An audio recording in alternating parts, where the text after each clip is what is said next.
আচ্ছা, তুমিও কি প্রায়শই কোনো না কোনো অসুস্থতার কবলে পড়ছো? তোমার পরিবারের লোকজনের কি মেডিসিন লেগেই রয়েছে? একটার পর একটা অসুস্থতা কি তোমার ফ্যামিলিতে লেগেই রয়েছে?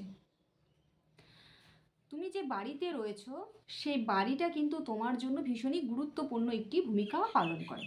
তুমি যে বাড়িতে রয়েছো সেটারও কিন্তু একটা হিলিং এনার্জি রয়েছে। সেই এনার্জিটা কিন্তু তোমার বডি অবজার্ভ করে। যদি তোমার বাড়ির উত্তর এবং উত্তর পূর্ব কোণের মাঝখানে একটা ডিরেকশন রয়েছে, সেটা হচ্ছে উত্তর পূর্ব উত্তর দিক, অর্থাৎ নর্থ অফ নর্থ ইস্ট।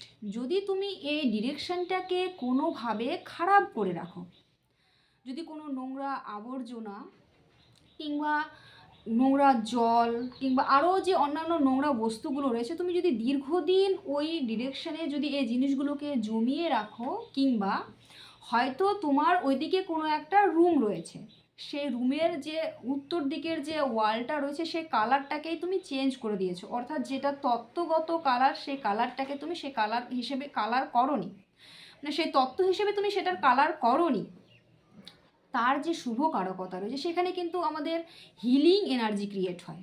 সেই সেই থেকে সেই ডিরেকশন থেকে কিন্তু আমরা হিলিং এনার্জি পাই।